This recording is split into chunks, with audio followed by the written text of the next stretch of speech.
I'm going to talk about these three, and I think that they have a tremendous amount to say about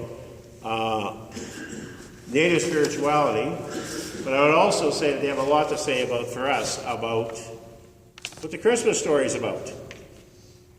Now the first, Daphne, if you look at this picture, one thing is she was really fascinated by Picasso and Cubist artists from Europe.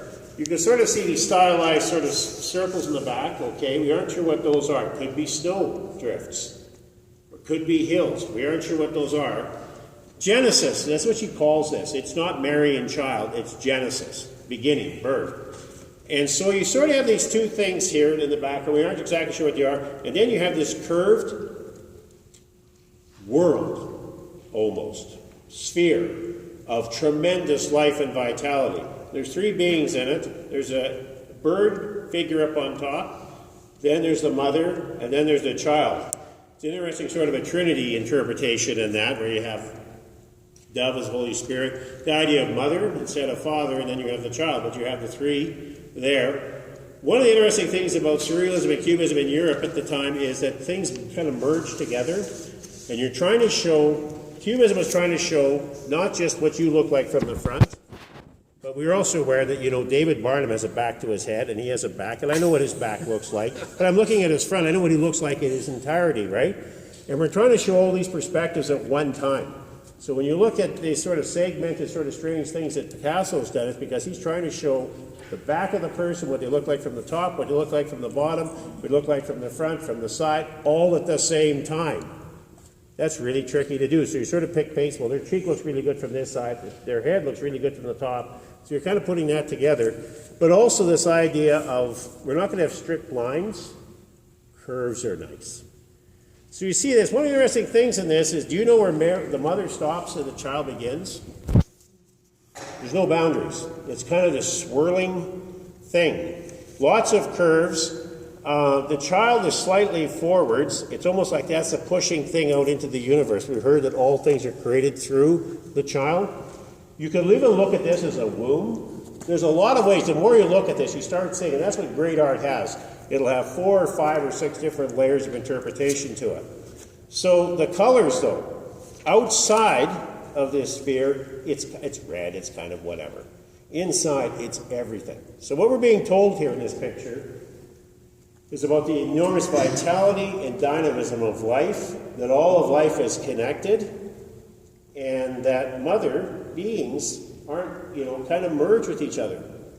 We don't have this sort of distinct thing. I want you to look at the picture now by Mr. Young Fox. And it's the same thing. You see the curved thing in the background, so that's the thing he's picked up from Daphne. Mrs. Object. I shouldn't call her Daphne. It's like her friends or something. Miss Object. Anyway, but in the back we have the mother, we have the child, and we have a caribou, which is also, what are caribous in Europe? Reindeer, that's right. So instead of having the donkey or having a camel or some other beast of burden, we have a beast of burden that occasionally, very rarely is used, and that is, it's used a lot over in Europe though, and indigenous people in northern Scandinavia and northern Russia will use caribou to pull sleighs. They use that actually in Alaska. And so he worked, Cecil Young Fox, he had a studio in Toronto, but he spent a lot of time up in very, very far north Ontario, and where there are a lot of caribou. And so occasionally caribou would be taken and used to pull things. So it's a beast of burdens. But one thing here again, where does the mother and the child start? And even better, there's 3 figures. Good, you got that. Good, exactly. We like to have 3s for some reason. Also, there's no difference between the people and the animals. They're all merged into one thing. So this thing that we saw in the front here, you know, with it, you know what, there's not a lot of difference between mother and child. We're almost one. Now we've got this, we're almost one with this beast that's carrying the child with the mother. We're all one and the same. This is a huge insight. I think one of the great insights, I think, in indigenous spirituality is the idea that I know I'm a discrete being. I'm used to that. I've been taught that carefully since I was a child. And I'm not Sharon. I'm defined as much as the fact that I'm Neil Gordon and the fact that I'm not you people. And I rejoice and thank God every day that I'm not you people. No, you know what I mean, right? And then the other time is we have this other, but we do. We're separate. One of the things that they have this real sense of the fact is that we're pretty much connected. We're very, very similar, right? And so it's not really the boundary that we think of. It's actually quite artificial. The other thing is if you're out there, you look at a crow or you look at a deer or a rabbit, you stare at it, you look at it. You know, I had this moment yesterday. I was watching these little sparrows darting around and I thought, my God, I got thinking, where are you guys getting food? What are you doing actually? I'm kind of curious about how they're getting through in life through the winter. They're all dancing around up in the air, and I got caught up with that for 5 minutes, and I missed a phone call. Oh my God. But that was good. I mean, that was nice. I was sort of at that moment when you got that attention, you're kind of focused with them. You're one with them, right? It's an amazing thing. They're really aware of that. They want you to focus on that. But there isn't really a lot of difference between not only just you and other people, but you and creatures around you. There's this enormous link and tie. And you'll see this in native art. So this creation, this story about Mary and the child coming into the world, it's not only about the celebration, it's a continuation, it's the idea of creation. Mary and Joseph, this story that we have, not just about becoming of a Savior, but birth reminds us of the absolute wonder and glory of creation. We should look at this child and Mary and wonder at the fact that anything is. Be reminded that we are actually linked to everything around us. And so I always find it interesting with this animal, the way they have it here. The first portrayals we have of the nativity scene, well, one is the three wise men bringing gifts to Jesus. Those are the earliest ones. Those are from the 2nd and 3rd century. Then we go through 2 centuries where all we're seeing is the 2 animals with the child. There's no Mary or Joseph. It's 2 animals, usually the cow and an ass with the child. And they're rejoicing in the fact that this child's been born. All creation rejoices in the birth of this child. Now I want you to look at the back. Irene Agudalak is one of the first wave of sort of really famous, I guess, Inuit carvers. She was old school. She lived in a snow house most of her life in the wintertime and lived in a tent in the summertime. Her children talk about that, and her mother was always carving something, making something. A local Roman Catholic father encouraged her, saw her stuff, and really encouraged her to take this more seriously and do stuff for the church.